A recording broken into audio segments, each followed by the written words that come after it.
Eh, Hola Jerónimo. Eh, Hola. Quisiera que me contaras por qué crees que tu poemario es bueno para que una persona lo pueda coger y leer este verano.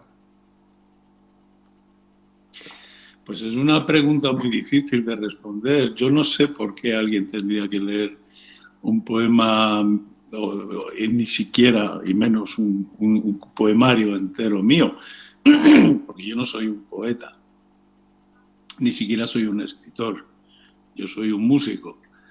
Soy un músico a pesar de esta época y a pesar de este país, donde, como decía Cristóbal Halffter, compositor español eh, célebre, eh, en España ser músico es como ser torero en Dinamarca, ¿no? Entonces, ya con ser músico ya basta, ya tiene uno suficiente en qué pensar para ser músico y para conseguir ser músico en España, ¿no? Pero mi libro de poema nace de la necesidad, no de la necesidad, sino de la confluencia de la magia de la música con algo más. ¿Y qué es ese algo más? La música, cuando alcanza sus máximas premisas de expresión o sus máximos niveles de expresión, se convierte en poesía. Y ahí es donde yo me siento poeta, ¿no? No lo soy, pero me siento poeta. Tengo el descaro y el impudor de tocar la poesía desde la música. Y entonces hubo un momento en que me pregunté si podía utilizar otro lenguaje para alcanzar más o menos el mismo nivel de expresión, si podía aprender a escribir de forma que en un momento dado un texto mío pudiese tener ese componente de poesía que yo pensaba que sí tenía a veces mi música, ¿no? Así que con muy poca vergüenza empecé a escribir poemas hace aproximadamente unos 17 años.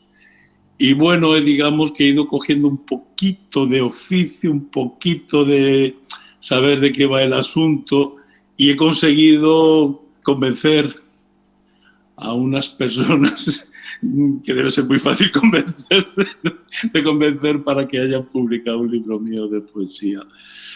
Y tengo la satisfacción de saber que en algunos momentos he podido alcanzar, no digo nada, sino mi propia expresividad poética desde la música y desde la poesía. Hay un poema al final del libro que se llama, y que es el que le da título al libro, Nada hay más importante que la poesía. Y aunque esto es una especie de metáfora chulapona. Yo no soy madrileño, soy andaluz, pero llevo toda mi vida en Madrid y tengo un poco de esa chulería de poder decir no hay nada más importante que la poesía. Y aunque digo, como digo, aunque hay ese componente metafórico, creo que la música y la poesía son los dos verdaderos inventos más importantes y trascendentes que ha creado el ser humano. Es lo que nos distingue incluso de nosotros mismos, ¿no? Cuando el ser humano crea música y crea poesía, yo creo que se convierte en una especie verdaderamente, si no creada por Dios, muy cerca de esa autoría. ¿Y tú en el verano qué sueles leer? Pues yo suelo leer todo el año, no tengo mucho tiempo de leer, pero suelo leer, o sea, leo todo el año, claro, lógicamente, me gusta mucho leer y me gustan muchas cosas. Pero hablando de lecturas de verano, yo tengo un recuerdo de un libro que me lo leí un verano y que me fascinó, porque además creo que fue la época perfecta para leerlo, que era Harpo habla, la historia de Harpo Marx escrita por él mismo, ¿no? Todos conocíamos los libros de Groucho y no conocíamos a Harpo, y Harpo hay momentos en que puede ser tanto más gracioso que Groucho, pero desde luego es mucho más tierno y mucho más humano. Él cuenta mucho de sí mismo y de su relación con su mundo, ¿no? Ese libro lo recuerdo como que en un verano me gustó muchísimo, pero hay dos libros que yo quiero recomendar, porque todos los conocéis y que seguro que los habéis leído. Uno es El guitarrista, de Luis Landero. Luis Landero es un autor que a mí me fascina cómo escribe, me encanta cómo escribe. Este y Antonio Escármeta son dos escritores que a mí me gusta sobre todo cómo escriben, cómo cuentan las cosas. Y El guitarrista es una obra medio autobiográfica, medio inventada, no es de una profundidad tremenda, por eso es una lectura recomendable para el verano, para estar un poco más relajado, más distendido, y que cuenta una historia preciosa. Yo tengo con él, aunque no nos conocemos personalmente, tengo una relación muy cercana, porque él es músico, fue músico, de joven fue guitarrista flamenco. Yo no soy flamenco, yo me dedico más a la música, digamos, contemporánea, incluso un poco al jazz, pero él sí fue guitarrista de flamenco y luego fue profesor de la Escuela de Arte Dramático. Y hubo una época en que en Madrid la Escuela de Arte Dramático estaba en la cuarta planta del Teatro Real, en la parte de atrás, donde estaba Arte Dramático en la cuarta y el resto era el Conservatorio de Música.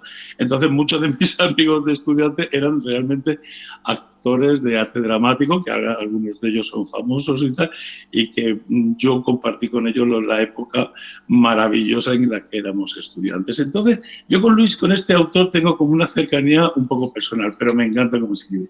Y luego hay un libro que sí que lo tenemos todos leídos de jóvenes, pero que a mí me gusta reivindicarlo y retrotraerlo siempre que puedo. Mis hijos estuvieron obligados a leerlo cuando eran jovencitos, siguen siendo jóvenes, pero cuando eran jovencitos, que es el famoso Siddhartha de Germán Hesse. Después de, ¿qué puedo hacer? 40 y muchos años que yo leí este libro, me sigue influyendo las tres enseñanzas de Siddhartha, ¿no? Él aprendió a pensar, aprendió a ayunar y aprendió a esperar.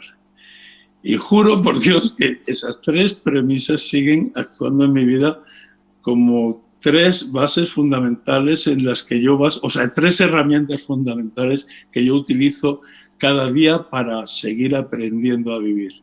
Hay que saber pensar, hay que saber ayunar, hay que saber prescindir de todo y hay que saber esperar, porque es la única garantía de que alguna vez ocurra algo.